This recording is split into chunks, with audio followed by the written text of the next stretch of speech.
इन दिनों प्रधानमंत्री के नोटबंदी के फैसले पर जनता हताश और परेशान है। इस फैसले का विरोध लगभग हर जगह देखने को मिल रहा है। इसी का फायदा उठाकर विपक्षी पार्टी के लोग प्रधानमंत्री नरेंद्र मोदी को घेरने का काम भी कर रहे हैं। तो वहीं अब बच्चे भी नोटबंदी पर हो रहे जनता की परेशानियों को एक नाटक के माध्यम से एटीएम बनाकर दिखा रहे हैं। दरअसल ये पूरा वाकया मऊ जिले के फैज़-ए-आम निशवा मदरसे कॉलेज का है, जहाँ पर बच्चों ने अपना टैलेंट पेश करते हुए दिखाया कि जब से नोटबंदी शुरू हुई है तब से जनता परेशान है और अपना सारा काम छोड़कर सुबह से ही लाइनों में खड़े हो रही है। साथ ही ये भी दिखाया कि लोग हमारे देश को आजादी दिलाने में अहम भूमिका निभाने वाले महात्मा गांधी, भगत सिंह, रानी लक्ष्मीबाई जैसे अनेकों महापुरुषों को भुलाकर अपनी अपनी राजनीति में लगे हुए हैं, जो इस प्रदर्शनी के माध्यम से लोगों तक संदेश पहुंचा रहे हैं। हालांकि इस वाकये में कॉलेज की संवेदनहीनता भी देखने को मिली। बच्चे देशभक्ति के रूप में रंग तो गए थे, लेकिन उनको ये तक नहीं बताया गया था कि वो इस माध्यम से लोगों को क्या संदेश देना चाह रहे हैं। जब बच्चों से सवाल किया गया कि आप लोग क्या बने हैं, तो बच्चों को कुछ पता ही नहीं था कि वो क्यों बने हैं और क्या बने हैं और उन्हें क्या संदेश देना है। किस लिए आप बने मोहनदास?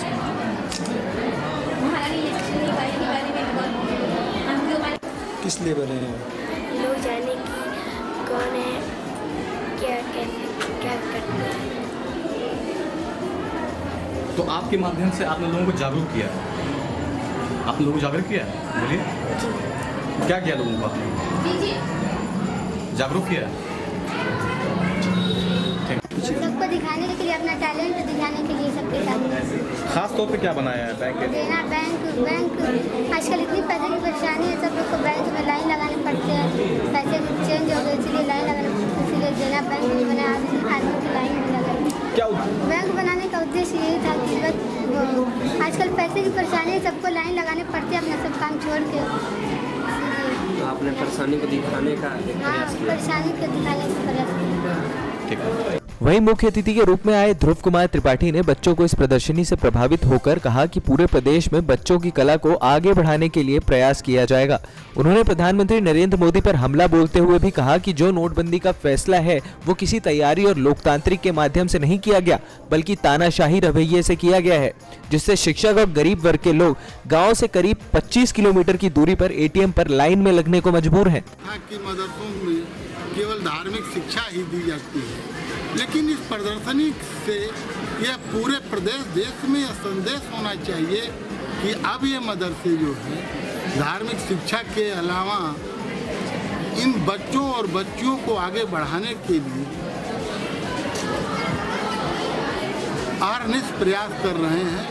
और प्रदर्शनी में जो भी उनके वह लगाए गए वो निश्चित रूप से बहुत उच्च कोटि के और बहुत मेहनत से बनाए गए हैं।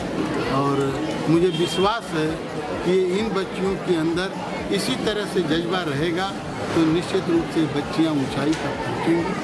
स्नातक और परास्नातक ग्रेजुएट, पोस्ट ग्रेजुएट की डिग्री है, वह डिग्रियां इस प्रदेश के लोक सेवा आयोग और अन्य जो और प्रदेश स्तर की जो परीक्षाएं हैं उनमें उनके क्वालिफिकेशन स्वीकार नहीं किए जाते हैं।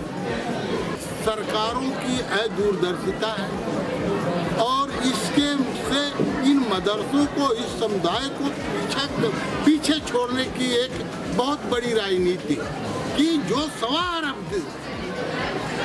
की आबादी वाले देश का प्रधानमंत्री हो, देश का प्रधानमंत्री जो 1.25 अरब की आबादी उसके प्रति अपने सुरक्षा और विकास के लिए अपलक निहार रही हो, यदि वह लाखों की भीड़ में ये कहता हो कि मुझे भी लोग मार सकते,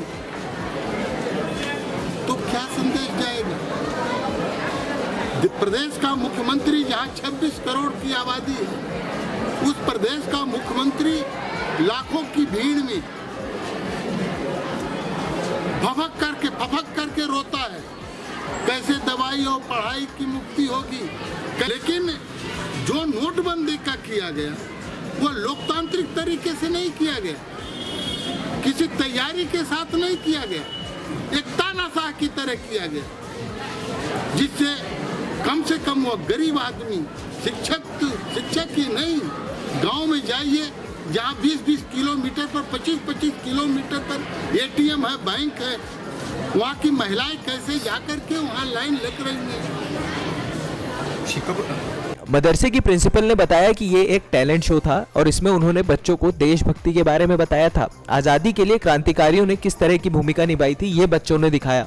कुछ बच्चों ने नोटबंदी पर एटीएम भी बनाया। साथ ही ये लोगों को संदेश भी दे रहे थे कि नोटबंदी से लोगों को कितनी दिक्कतों का सामना करना पड़ रहा है। यही मेरा टैलेंट शो है और बच्चों के अंदर जो प्रतिभाएं हैं, जो उनके अंदर जो सलाहियतें हैं, मैं उनको मैंने मौका दिया है कि अपने सलाहियतों को जगह कर सकें, उनको दिखा सकें।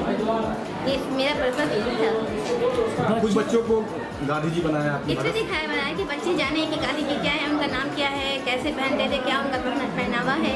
बहुत सारे लोग आज़ादी के बारे में नहीं जानते हैं और हिंदुस्तान आज़ाद कैसे हुआ है। तो आज मेरा खास मकसद जो था सिर्फ यही था कि इसको सामने लाएं और जितनी आज़ाद मुजाहिदीन है सबको मैंने किया है, सब बच्चे जाने कि कौन की क्या पहनावा था, उन्होंने कौन सी लड़ाई लड़ी, किस तरह से हिंदुस्तान आज़ाद हुआ। ये मेरा पर्पस बनाया आज की नोटबंदी को देख करके कि बच्चों की आज पैसे की कितनी किल्लत हो रही है, दिक्कतें हो रही हैं, लाइनें लग रही हैं। तो बच्चों का थोड़ा सा प्रयास, छोटा मोटा सा प्रयास है कि दिखाना चाह रहे हैं कि किस तरह से लाइन लग करके ही पैसा मिलता है। नेक्स्ट 9 न्यूज़ के लिए मऊ से सुशील सिंह की रिपोर्ट।